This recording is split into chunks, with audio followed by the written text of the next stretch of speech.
Fala, sabedor, tudo bem? Iniciando nossos trabalhos, professor Adenilton, começando com vocês aqui mais um Jornada. Vou falar sobre Lei Complementar 840, então já se prepara, papel e caneta em mãos, para a gente começar o nosso trabalho, conseguir estruturar e fechar esse tópico com vocês, tá? Tema importantíssimo. A gente vai trabalhar por meio de questões, mas tendo uma abordagem muito direcionada, muito focada na resolução e para te explicar ponto a ponto, tá? Jogar aqui na tela, então vamos trabalhar? Estou com vocês com a Lei Complementar 840, que é o nosso regime jurídico dos servidores públicos civis do Distrito Federal. Me chamo professor Adenilton e qualquer coisa lá no meu Instagram, ó, pode me chamar lá? Ficou em dúvida? Me chama pelo Instagram, professor Adenilton. Ficou em dúvida? Chama por lá. É uma forma de bater um papo, trocar uma ideia com você e estruturar esse nosso tópico, tá? Então vamos lá, vamos fazer o seguinte pra gente. Joguei aqui na tela. Primeira coisa, entender o seguinte: a Lei Complementar 840, vai anotando o que eu vou te falar.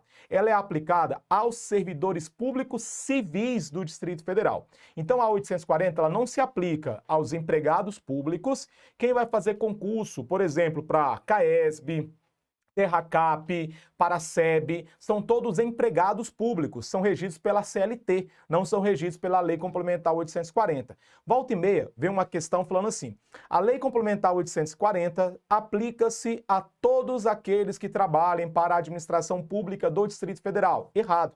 Ela só vai ser aplicada aos servidores públicos, e servidor público é aquele que ocupa cargo público. Pode ser tanto cargo em comissão como cargo efetivo. Os dois são servidores públicos e a Lei Complementar 840 vai ser aplicada a eles, servidores públicos. Todavia, servidores públicos civis. Se ele for militar, não haverá aplicação da Lei Complementar 840. Os militares têm uma legislação própria, têm uma lei específica para os militares. Volta e meia vem uma questão dessa, perguntando se há ou não a aplicação da Lei Complementar 840 para empregados públicos. Não, só para os servidores públicos. E os servidores públicos civis do Distrito Federal. Se ele for servidor da União, é a Lei 8.112, não é a nossa Lei Complementar 840. Está lá no comecinho da lei, esse start para a gente começar o nosso bate-papo, tá? Vamos jogar aqui na tela, vamos trabalhar dentro dessa perspectiva. Aí vem a primeira questão, IADES 2019, vai falar o seguinte aí para o candidato, ó.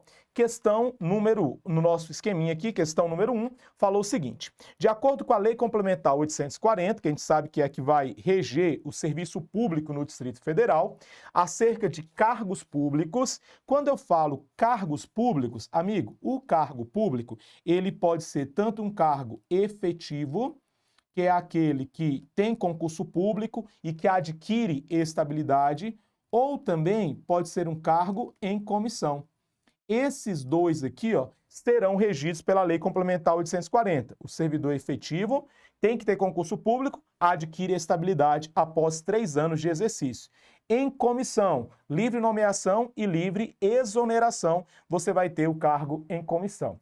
Eles também amam te perguntar como é que eu faço a criação e a extinção de cargos públicos.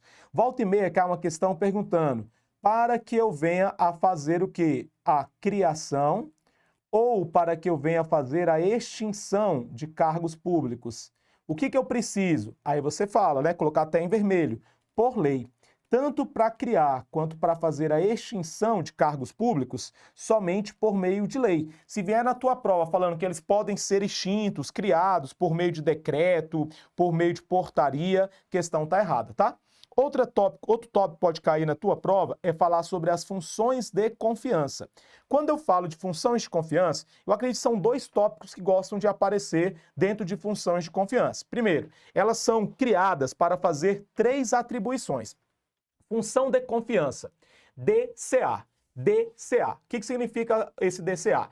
Elas são para direção, chefia e assessoramento. A gente vai fazer várias questões falando sobre isso, mas já grava no teu coração. As funções de confiança, elas são para as direções, chefias e assessoramentos. As atribuições, direção, chefia e assessoramento. Qual que é o grande detalhe? Porque o cargo em comissão também é para DCA, direção, chefia e assessoramento. O que vai diferenciar um do outro, grava porque isso cai. As funções de confiança são privativas privativas para servidores efetivos. Função de confiança serão privativas para servidores efetivos. Só posso ocupar uma função de confiança se eu for um servidor efetivo.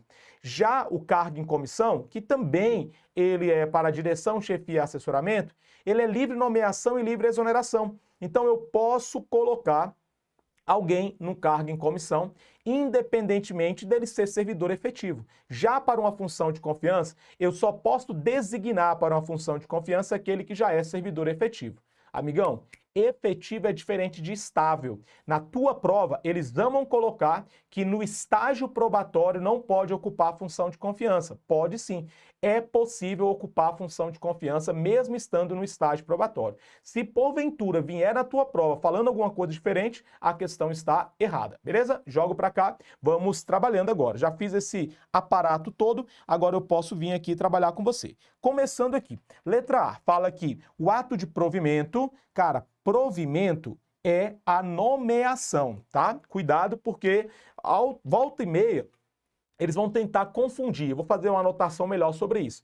Eles vão tentar confundir provimento com investidura em cargo público. Nomeação é forma de provimento. Tem outras formas de provimento, também pode ter a reversão, a reintegração, a recondução e o aproveitamento. São 5 formas de provimento. Originário, só a nomeação.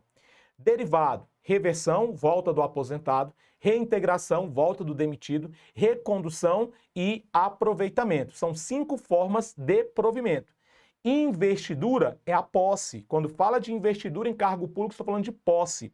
Quando eu falo de provimento, são essas 5 formas de provimento, beleza? Jogo para cá. Ele está falando que o ato de provimento do cargo público compete ao governador, no Poder Executivo, ao presidente da CLDF, lá no âmbito do Poder Legislativo, e ao Tribunal de Contas, o presidente do Tribunal de Contas. Ou seja, o governador nomeia no âmbito do Executivo, tá? Do Distrito Federal.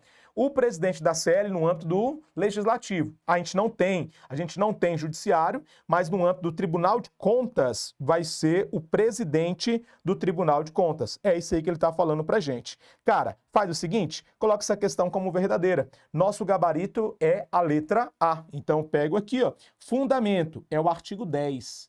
Vai dar uma olhada lá pra gente, tá? O artigo 10 da lei vai trazer essa ideia para vocês. Qual que vai ser o nosso fundamento para essa questão? Artigo 10. O artigo 10 fala justamente isso que eu trabalhei com vocês, beleza? Vamos estruturar isso aqui um pouquinho melhor. Jogo para cá? Então, o que eu quero trabalhar com você? Aparecendo na tua prova, provimento de cargo público. Provimento. Lembre-se, o provimento é preencher o cargo público. Então, quando eu falo de provimento, eu estou falando do preencher o cargo público, tá? Não confundir com vacância, que é deixar o cargo vago, e não confundir com investidura. O provimento, as formas de provimento, elas estão no artigo 8º da lei. Artigo 8º da lei. E ele vai especificar para a gente que nós temos 2 grupos. Eu tenho o chamado provimento originário. Provimento originário é a primeira vez que eu tive uma forma de provimento com o poder público. A única forma, nós só temos uma forma de provimento originário. Falou provimento originário, a única forma de provimento é a nomeação. Falou na tua prova, provimento originário, a única forma de provimento originário que eu vou ter é a nomeação. Cuidado, porque nós não temos, tá? A posse é forma de investidura. Eu já vou até jogar do ladinho aqui, ó. Se vier na tua prova falando sobre investidura em cargo público, investidura no cargo público. A investidura, ela é feita por meio da posse. A posse é forma de investidura e não forma de provimento. Quais são as outras formas? Aí nós vamos ter os chamados provimentos derivados. Nós temos 4 formas de provimento derivado, tá? Nós temos aqui 1, 2, 3, 4 possibilidades de provimento derivado. Nós temos um que é chamado de olha o que vai vir aqui agora, reversão. Nós vamos ter primeiro que é chamada reversão. Quando eu estou diante da reversão, você vai lembrar, é a volta de quem? Do aposentado.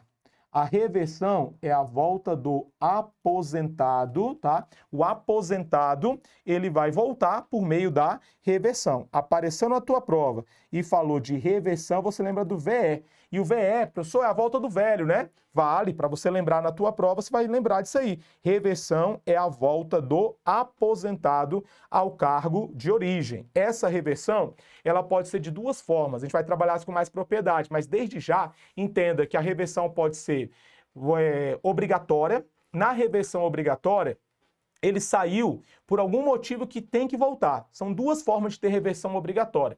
Pode ter reversão obrigatória porque ele tem a insubsistência dos requisitos da aposentadoria. Eu gosto de falar, olha, ele saiu devendo para o poder público, tá? Ele deve tempo de serviço, tempo de contribuição, ele tem alguma forma de dívida com o poder público. Aí ele vai ter que voltar. Tem a reversão também por insubsistência dos requisitos da aposentadoria ou então porque ele não tem mais a aposentadoria por invalidez. Ele aposentou por invalidez, mas por algum motivo ele não é mais inválido, ele volta a trabalhar. Essa volta é chamada de reversão. E tem a reversão facultativa. Ele quer voltar, mas quando ele quer voltar, não é livre, tá? Se ele quiser voltar, primeiro, tem que ter cargo vago. Ele só pode voltar se tiver cargo vago. Se não tiver cargo vago, ele não pode voltar.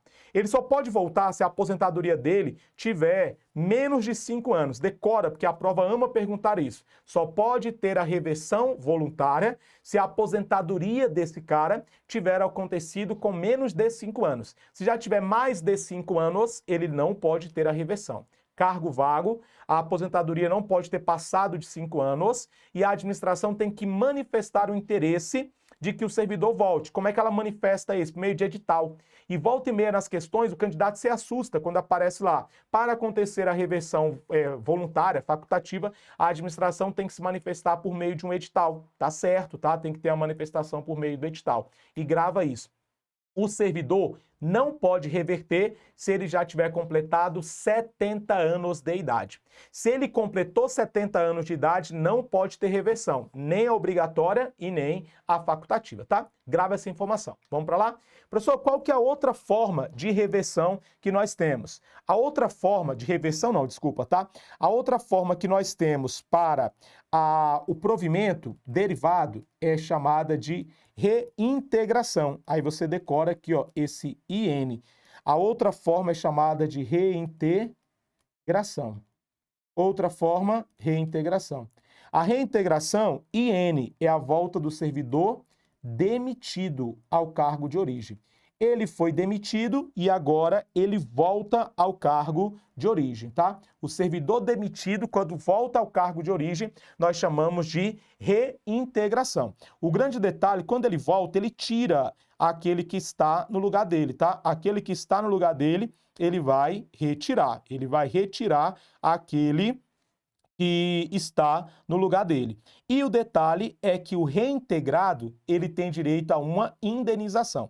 O reintegrado, tá? O reintegrado tem direito à indenização. Quem está no lugar dele, não, tá? Quem está no lugar dele não tem direito à indenização. Mas agora o reintegrado que volta tem direito a uma indenização. Ficar atento a isso aí. Próxima situação, nós também temos a chamada recondução. Recondução. No grosso, aqui no primeiro momento, recondução é a volta do estável ao cargo de origem. Mais à frente eu vou trabalhar melhor isso aqui. Recondução é a volta do estável.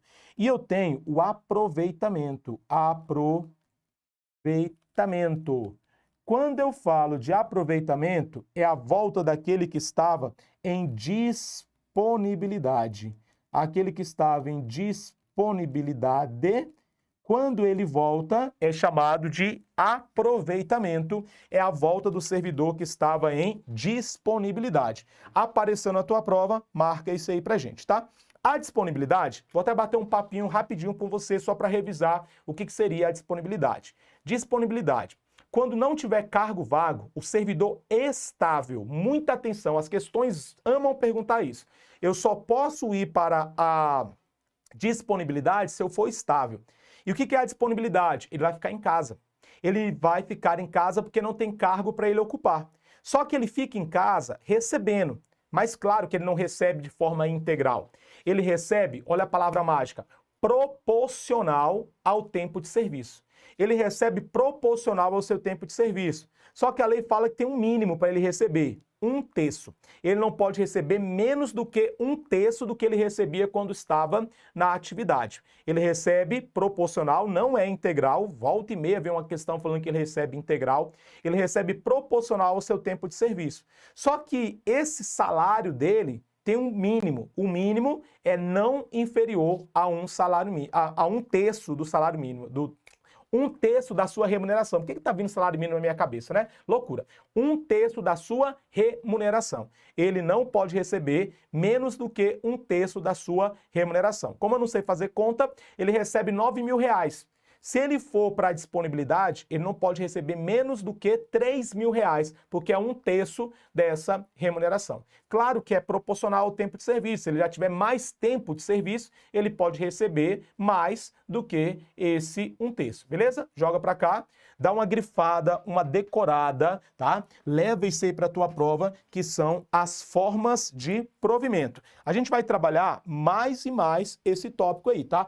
Pode ficar tranquilo, isso aí é só o começo desse bate-papo. A gente vai estruturar, trabalhar mais situações com vocês, mas o primeiro momento aí já te ajuda a responder várias questões de prova. Vou voltar aqui para a gente trabalhar a letra B. Letra A tá certa, professor, porque a gente vai trabalhar todas para você aprender, tá? Você tem que aprender tudo aqui. Bora lá? Fala assim, ó. B.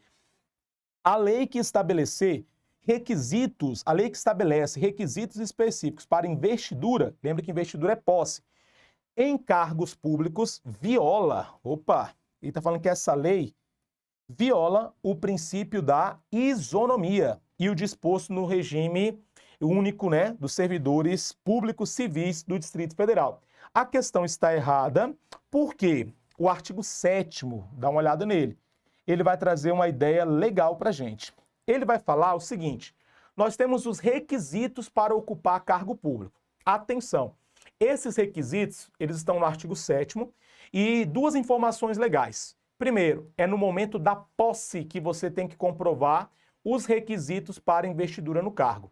Professor, quando é que eu tenho que ter 18 anos? No ato da posse. Quando é que eu tenho que ter o grau de escolaridade exigido para o cargo? No ato da posse. Não no ato da inscrição no concurso, mas no ato da posse você tem que preencher os requisitos para o cargo público. E novos requisitos poderão ser criados. Só que esses novos requisitos serão criados por meio de lei.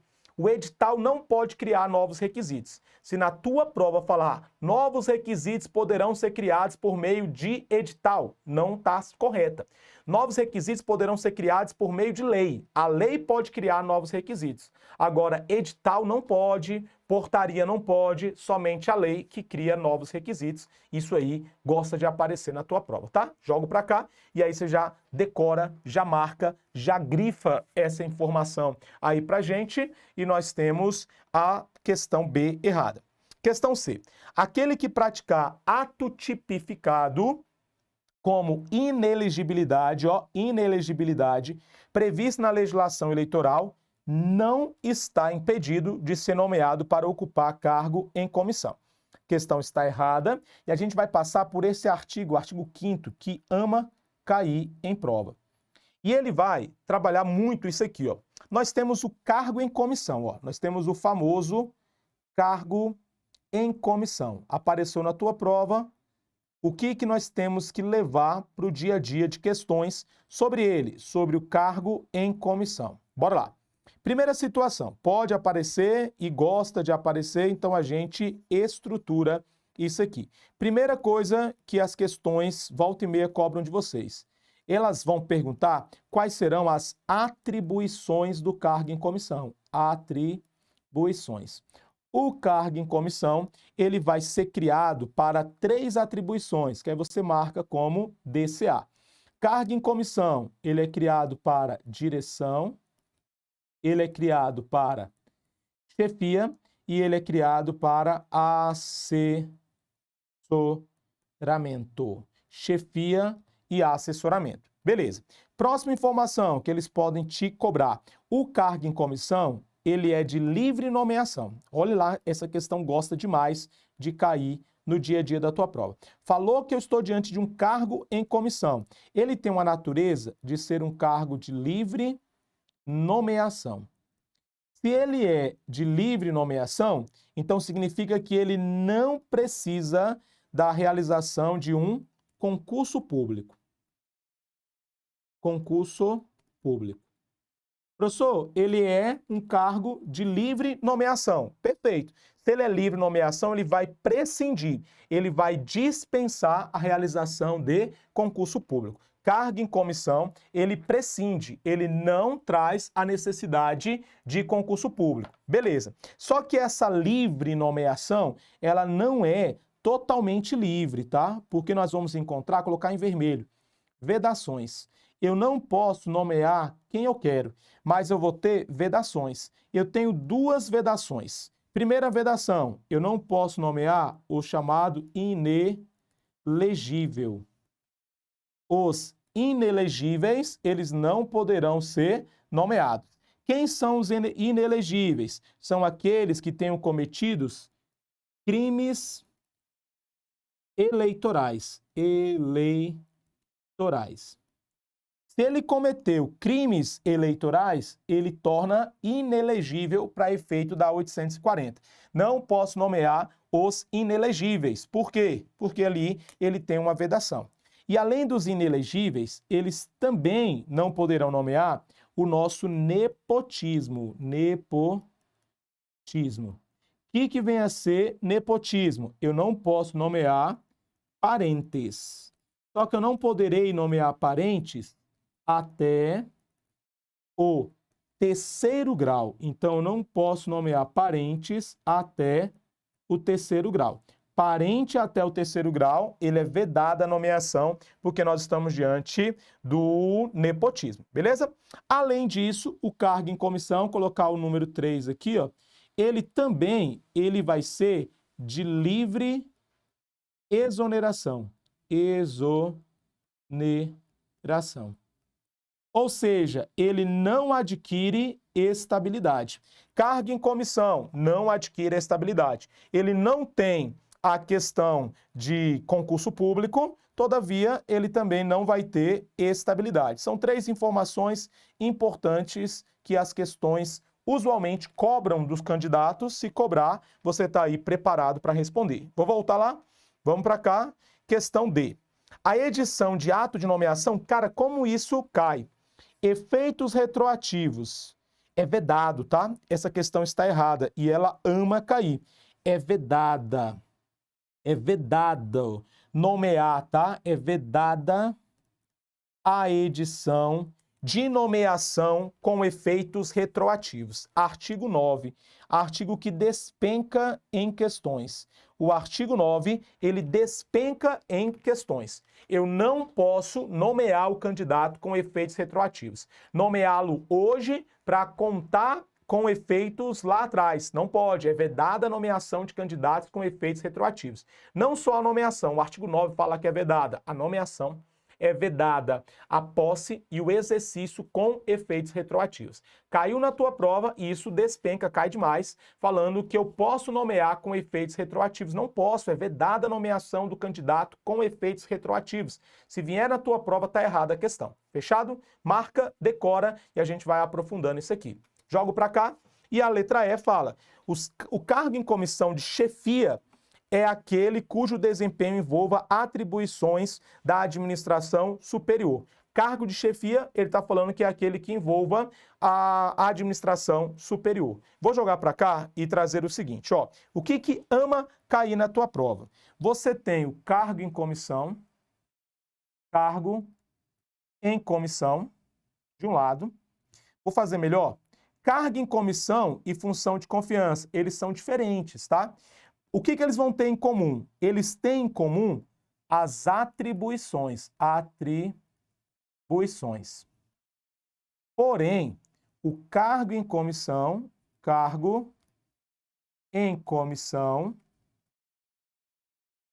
ele é diferente da função de confiança. confiança. Professor, o que eles têm em comum? Cara, em comum, eles terão as atribuições. Isso aqui, ó, vale tanto para atribuições, elas vão valer tanto para o cargo em comissão, quanto para a função de confiança. Como é que você vai decorar isso aqui? Ah, eu já te deixei o bizu. É o DCA. O que vai ser cada uma? Então, você tem, deixar isso aqui um pouquinho menor, porque eu vou precisar escrever aqui, e ele vai dar uma travada. Então, nós vamos ter aqui, ó, é o chamado DCA. DCA. Quem nós temos? Bora lá. Nós temos a direção. Nós temos, cara, vou tentar arrumar aqui para ficar bacana para gente. Nós temos a direção, nós temos o C e o A. Direção, o A é o C é de chefia e o A de assessoramento. Tá, professor, isso eu já tinha decorado. Agora, o que você quer que eu decoro? Quando eu falo, tá? Quando eu falo de direção, a direção, ela está relacionada à administração superior. Quando você estiver fazendo uma questão e ela falar de direção, a direção, ela relaciona-se ao que, amigão? Ela vai se relacionar a funções de administração superior. Professor, mas ele não falou direção, ele falou chefia. Se ele tiver falado chefia, você vai lembrar de uma relação de subordinação. Subordinação. Ah, professor, como é que eu vou decorar? Só lembra, cara. Chefe tem subordinado, então chefia tem uma relação de subordinação. Falou de chefia, a questão vai falar que é uma relação de subordinação. Tá fazendo lá a questão, falou que é direção, administração superior. Falou que é chefia, você vai lembrar que é subordinação, relação de subordinação. Já quando eu falo de assessoramento, cara, assessoramento está relacionado a auxílio. O assessor, ele vai auxiliar alguém nas suas funções. Marca isso aqui na prova, vai te ajudar pra caramba. São várias questões que te cobram isso. Direção, administração superior. Chefia, lembra de chefe, então tem subordinado. É uma relação de subordinação. E o assessoramento tem o auxílio. A questão lá atrás, ela falou que o cargo em comissão de chefia, tá vendo aqui, ó, que ela falou do cargo de chefia, e ele associou à administração superior. A administração superior nós sabemos que não é chefia. A administração superior nós sabemos que é direção. Chefia é uma relação de subordinação. Então a questão está errada. Nós já gabaritamos essa situação aí para vocês. Está lá no artigo 5º. Professor, mas termina lá o quadrinho? Termino, cara. Quando eu falo de cargo em comissão, ele tem as atribuições. Mas ele vai falar que eu tenho um percentual reservado em lei para ocupante de cargo de carreira. É um percentual reservado para quem? Para ocupantes de cargo de carreira. E qual que é esse percentual? No mínimo 50%. No mínimo 50% dos cargos em comissão, eles são destinados para o ocupante de cargo de carreira. Como é que você decora isso? Ó, é o cargo, um monte de C, ó. É o C de cargo, C de comissão, C de cargo, C de comissão. Aí você tem aqui, ó, para cargo de carreira. E 50 tem C também. Então é tudo com C. É cargo, comissão, carreira, 50. Isso aí fica mais fácil de você decorar. Entendido? Já quando eu falo de função de confiança, a função de confiança, ela é privativa de servidor, ela é privativa de servidor, colocar em vermelho, efetivo. Professor, precisa ser estável? Não, amigo. tem que ser efetivo. Então, eu posso, durante o estágio probatório, ocupar uma função de confiança? Pode. Tanto a função de confiança quanto o cargo em comissão podem ser ocupados, mesmo estando naquele momento de estágio probatório. Caiu na tua questão, marca isso aí, beleza? Vou fazer o seguinte, tá ficando super longo aqui a nossa aula, mas o nosso objetivo é esse mesmo, estruturar, resolver a questão, mas resolver a questão não só simplesmente dando gabarito. Essa é a missão do Jornada, é aprofundar e fazer ali da questão uma verdadeira aula de revisão sobre os tópicos que venham a constar naquele local ali, tá? Naquela questão, beleza? Vou fechar aqui, no próximo vídeo a gente volta com mais questões, trabalhando, aprofundando, estruturando, revisando, para que você faça uma excelente prova. Um abraço, um beijo no coração e até mais.